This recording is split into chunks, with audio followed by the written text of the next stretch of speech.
The Special Investigative Unit is conducting a search and seizure operation in Kimberley this morning. Now, it relates to alleged corruption at the National Lotteries Commission.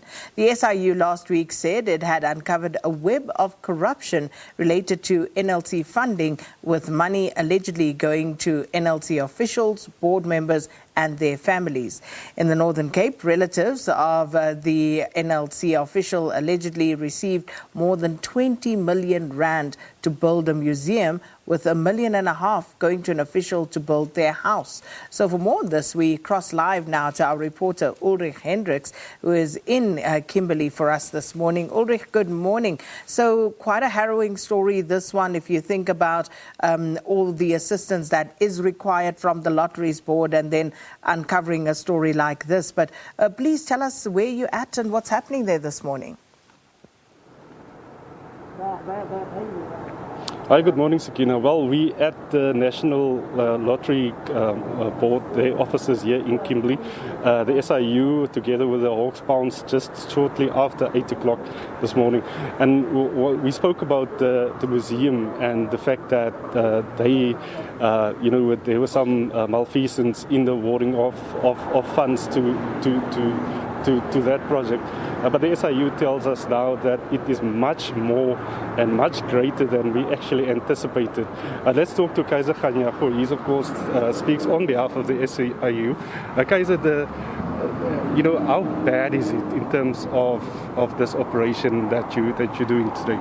Thank you very much to your viewers. What is happening today is because of the allegations that we received that are clearly indicating that there are officials in this office, and you've seen some of them. I think now they've been taken to their houses for the search there.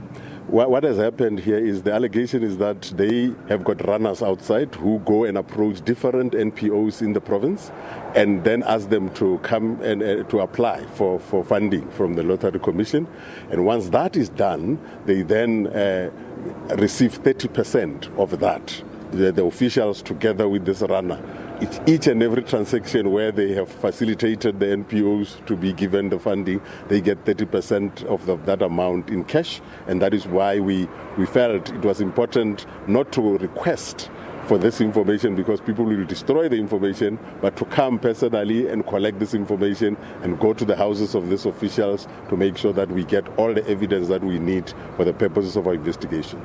This must be many millions that we are talking about here. No, definitely. It's a lot of money, especially in this province. It's a lot of millions, because usually when we talk about one transaction, sometimes it averages 5-6 million for one transaction. And therefore, if they are getting 30% for each and every transaction that they do, they must be rich people where they are. And then at the moment, 2 officials involved so far? Yes, we have got 2 officials that are involved, and they stay together. And therefore, we have now sent our team together with the Hawks to the house to go and search and get some documents that might be in the house, because we were told that there are some documents that are in the house. I know SIU investigations are very sensitive, but at what stage are we here? When are we likely to see the next step in terms of arrest appearing in court? So what we are going to be doing is next month in April, we are going to give the report to the president, what we call an update report. And because it will only be dealing with phase 1 of our investigation, we have started in this month on phase 2 of the investigation. We hope to finish that phase 2 by the end of this year, which is November, so that we give the president the report in December. But it's unlikely that would happen, because we are getting new allegations on a daily basis. Talking about that new allegations, and we're talking not only about the Northern Cape. We saw statements from you about basically the whole country where this malfeasance is happening. No, we have done that when we gave a presentation to the Portfolio Committee on Trade and Industry, and we have indicated that this is something that is happening all over the country. There are issues in Limpopo, Northwest, here, but the one of here was very urgent, because we needed to make sure that we finalize it as quickly as possible to be part of the first phase of our investigation. Thank you very much. Kaiser Khanyago is, of course, the spokesperson for the SIU.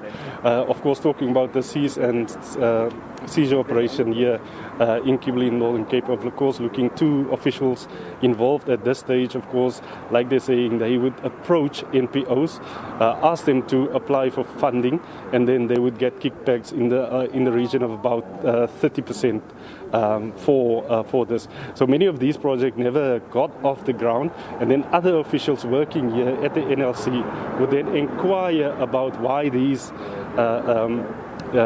operations never got off the ground. So one of the reasons why this was looked into and why they thought it was very important to conduct this search and seizure operations here at Kimberley, Northern Cape. Sakina? Well, thank you so much, Ulrich. What an interesting story there. A whopping 30% in kickbacks for officials.